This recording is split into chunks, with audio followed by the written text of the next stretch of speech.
welcome to Transmissions from the Road. I am your host, Ian Alexy, and I have my first guest ever on the show, Mr. Marc Gartman. Marc is a singer and songwriter based here in Duluth, Minnesota, where this episode is coming from. And he has a new record coming out with his band Glitteratti and a tour, and we're going to talk a little bit about that and a little bit about what Marc does. How's it going, Marc? It's going great. Happy to be here. Cool. Thank you for doing this with me. So we're going to talk about the Glitteratti record, but I also wanted to talk about the fact that of all the musicians I know, I would say you're one of the most prolific. You've released many albums with many different bands, and currently, by my count, you have about at least 5 or so projects going. Active? Yeah, actively. You have 2 projects that play the music of the Grateful Dead, Lazy Lightning 420 and Loaded Dice, which features myself. You're also been doing Too Many Banjos for quite a long time now. Done a lot of work with that, and that may be what most people know you best from. Fever Dream is another project, and now Glitteratti is kind of... Is this the second record with Glitteratti that's coming out? It's our first full length. We've done a couple of EPs. Okay. So would you say that Glitteratti is the sort of coalescence of all the things you do? Do you feel that that's your main project and sort of main, closest to home musical project that you do?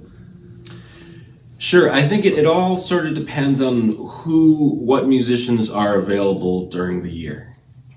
And for most of those projects you named, whether it's Fever Dream, Too Many Banjos, Glitteratti, Loaded Dice to some degree, is I try and work with the time that those musicians have. Right. So with Glitteratti, limited time. And these things need to be sort of start thinking about a year ahead. And so presently, sure, Glitteratti is my main focus. When everyone else isn't free, not really something I think about. I want to put the energy towards something that is available. Maybe Too Many Banjos is going to be free for a week, So currently, yes, Glitteratti, but it really depends on the availability of the players. Okay, so you you sort of have to be flexible in that regard. It seems like you do a really good job with it because you seem like you're always busy with music and always creating. So with Glitteratti, it's kind of an all-star band. You've got Tim Saxhog and Banjo Dave from Trampled by Turtles, Davey Carroll. Dave plays guitar in Glitteratti.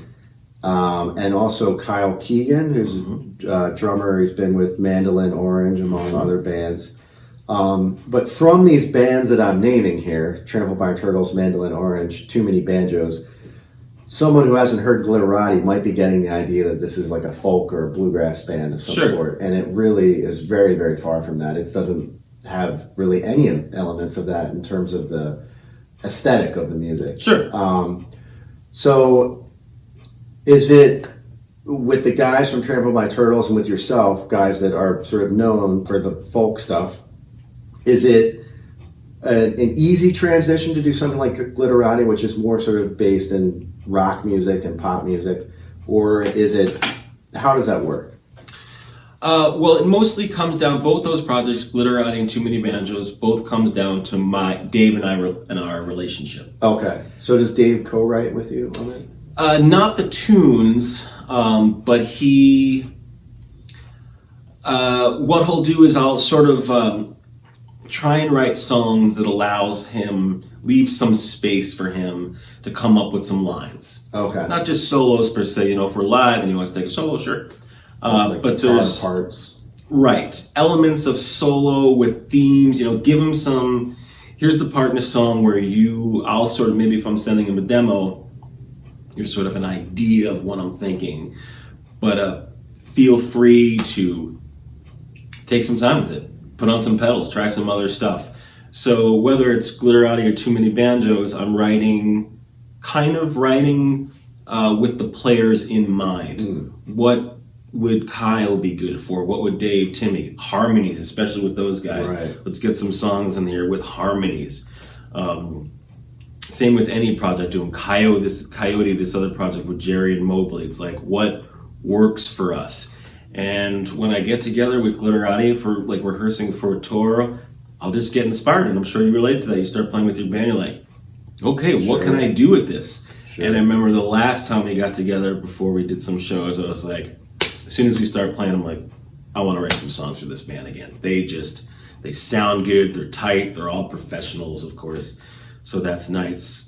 But the first thing that I'm doing is I'm writing for Dave and I to share in a musical space together. So Dave's kind of my focus there. Okay.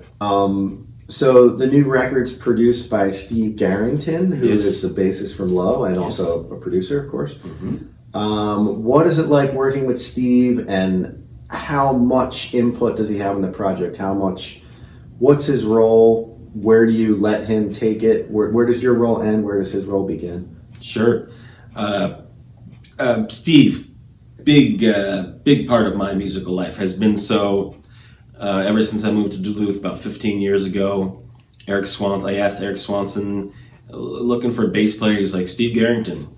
Boom. Steve has been a part of my ride for a long time now. How long ago was that? It's about, I think that's 15 years, around 15 years. Oh, wow. Okay. And he was in my first band here in Duluth called No Wait Wait. Oh, and then he was in too many banjos. And Velvets, we were in a Velvet Underground cover band. Okay. But as far as Steve's influence and impact on the direction of my music, big. A trusted ally. A guy who I feel has sort of like two wonderful qualities. One, very easy, calm, it creates a really good environment. And then two, because of his because of being in Low, he has, to my understanding and my thought, the most amount of experience in the recording studio with fancy people doing fancy, cool stuff. And so it's an opportunity for me personally, and the bands that I play with don't always agree with me, but since I'm mostly throwing down the change for this, I sort of make the call, and I'm writing the songs. Sure. I really appreciate Steve's guidance, suggestions, which songs to work on, which direction we should take. I love it. Thankful for it. Yeah, he's great. So far, I've only heard the first two singles because the full album hasn't been released, but it is going to be released on Friday, March 6th. Friday, March 6th, new Glitteratti album. What's the title of the album? Among the Wild. Among the Wild by Glitteratti, album March 6th. Yeah.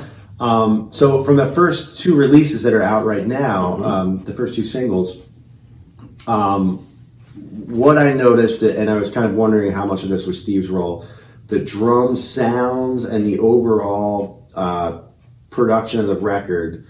I don't know how to describe it, but it does sound organic. But the drums, it sounds like there's some compression and things going on to make it give it almost, dare I say, an electronic element. And the guitars, as well. There's. In the tracks that I heard, I didn't hear much keyboard. I heard guitars, but guitars with effects, sort of creating a different sonic palette. It's not just like a straight ahead Americana sounding thing at all. It's got a much wider sonic palette.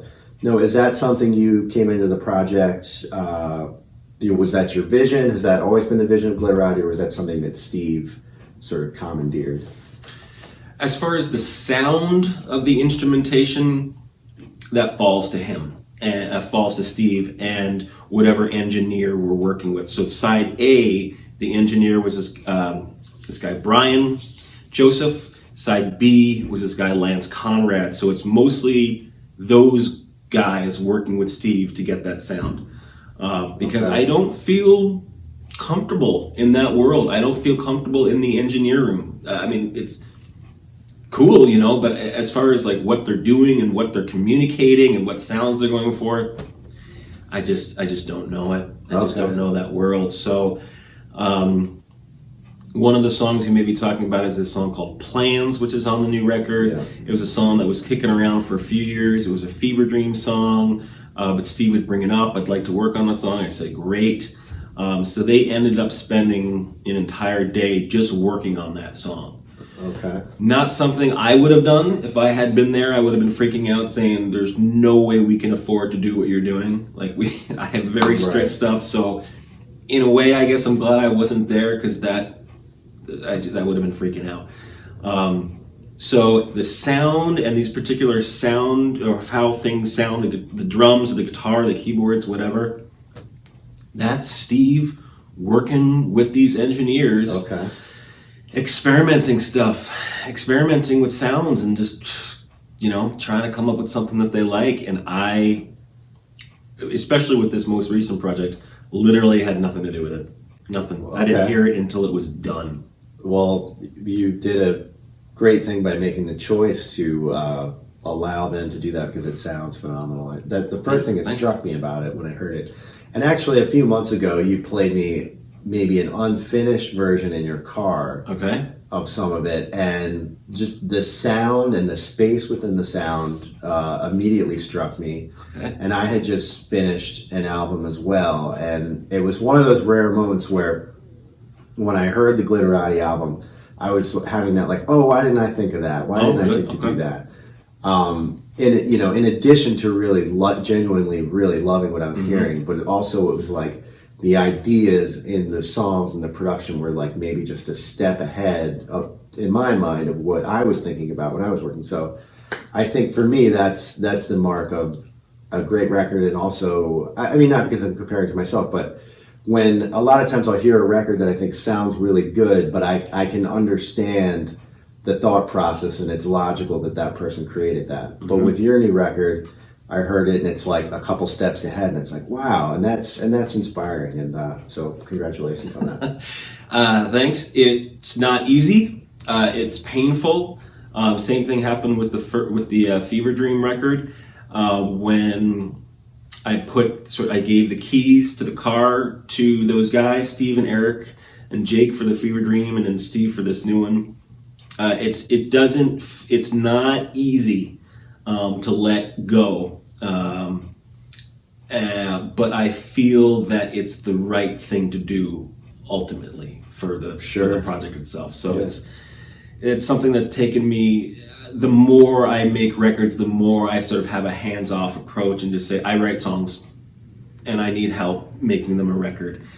Okay, so you mentioned the songwriting. Let's talk about your songwriting process a bit, and not necessarily we can talk about however you want, but even the physical process of like the space that you write in and what you need in order to do it. How do I write songs? I write songs a lot, and I'm always sort of trying to, not right now currently, but most, I'd say, I don't know, 75%. Your subconscious might be working on one right now. There you go, sure. My feeling is to just write. And of course, there's a voice in my head that as I'm writing says, this is bad, you've done this before, etc., etc.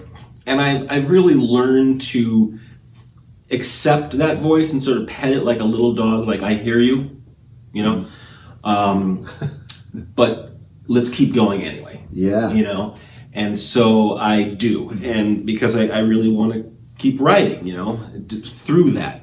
And so what I do is I keep writing, and then eventually I have sort of like a catalog of songs I've written over the period of X many months. And again, Steve is really, who knows for how long or whatever, but for the time being, and the last bunch of years, I really like saying, hey, what I'll do is I'll sort of write a bunch of songs in a vein. I'll sort of write sort of an EP's worth of tunes that are either, these are kind of electronic, these are kind of folky, these are what have you. And I'll send Steve sort of what I consider to be like the best one or two of that category and say, do anything for you? and I was like, I really like this. I really like this. And that is really helpful to me, because then I'll go back and say, great, now I'm going to write 10 of that genre, Right. that room. And then from that 10, we usually pick about 5 to work with. That's how it's been going for a few years now. Whether it's, like I said, Coyote, which Steve produced as well, same thing. I'll spend 6-8 months writing in this event, Glitteratti, knowing that we're going to be making a record at some point. I'm going to write for the next 6 to 8 months. And from that 10 or potentially, hopefully, maybe more, there are some there that we can work with. So it's build up and then choose. And then what do you do with the lost song, the songs that don't make the cut? Just That's for the on Cartman box. That's for the. That goes to the archives. The Neil Young Archives project is where that goes. Sold in the giant box. Yes. Actually, Yes. the archives is I listened to it on Apple Music. The Neil Young Archives. Yeah, It's great. Have a look all around, is there nothing left is true? Have a look all around, is there nothing left is true?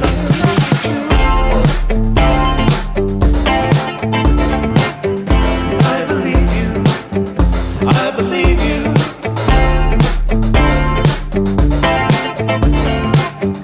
I believe you, I believe you.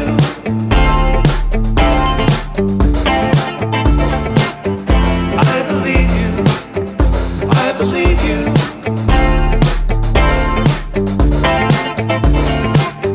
I believe you, I believe you.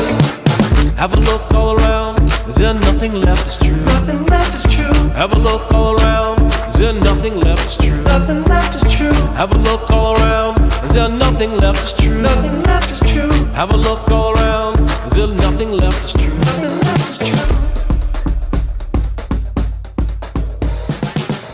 You're going on tour to support the new record. That's exciting. That tour starts on March 11th. Yes. 3 shows in Minnesota, a couple of shows in the Dakotas, and then you'll be out in Colorado for 3 shows. Is this a route that is familiar to you? Have you done a sort of similar tour in the past? Or? Haven't done for me. This is the longest tour that I've ever done. Really? Okay. I'm. If we're going to talk about touring, I'm not good at it. It's very hard for me. Okay. Just the Emotionally. living in the car kind of a thing. Yeah. Thankfully, the people that I do this with, they're pros. Yeah, Trample by Turtles. And Kyle Megan, they know what they're doing. Yeah. They're on the road, so this is something that they do. They're very comfortable. I'm sure there's aspects to it that are difficult and whatnot. But for me, one of the things that maybe has sort of held back my career is sort of a lack of desire and maybe mental capacity or whatever to do To be touring, on the road. and that's as far as I can tell. Maybe social media now is different, but I think if you want to be a successful musician, you kind of sort of have to do that. Do you have any rituals on the road that help you kind of get through? I mean, because I know for some people, maybe it's like at the end of the day, they're going to lay down wherever and like listen to a podcast or something that just kind of grounds them from the sort of cycle of nonstop things coming at you when you're traveling. I think the biggest thing for me is to allow myself a couple days to acclimate. And I'm going to really emphasize that on this one coming up, which is it takes me a couple days to accept that I'm not at home. I'm not sleeping in my bed. I'm not, all these things. And that's really shocking for my brain. And so what I'm going to try this time, which I haven't tried before, because I have felt in times prior that the further I get into it, the more I'm like, cool, this is weird. I'm just sort of like nowhere, but I have my task and I can get into it. But I think the biggest, and like I said, I'll find out in this thing next month, give myself 2 days to be like, I know you're depressed. I know this is uncomfortable. I know there's no room, everything's, I know. Give it a couple days and let yourself ease into it. Allow myself to feel however I'm feeling. and then be open to the possibility that maybe after a couple days, sort of get into the flow of it. So that's one thing. As far as end of the day rituals, I like to take a shower and go whoo-hoo, and as long as I get my shower in, Showers are key. for me, showers at the end of the night is the big thing. I won't sleep good at all if I go to sleep after a gig, smelly, dirty, sweaty, and then take one the next day. I'm an at night sort of shower person. This way I can sort of cleanly go to sleep. So getting a shower in at the end of the day is really important for me. You heard it here on Transmissions from the Road. Musicians, travelers, get a shower at the end of the day. That's my opinion. We've been here with Marc Gartman today. The new Glitteratti record is coming out on March 6th. The tour begins on March the 10th. 11th? The Mankato? 11th in Mankato, Minnesota. Check out the record. It's amazing. And see these guys on the road. And thanks for watching.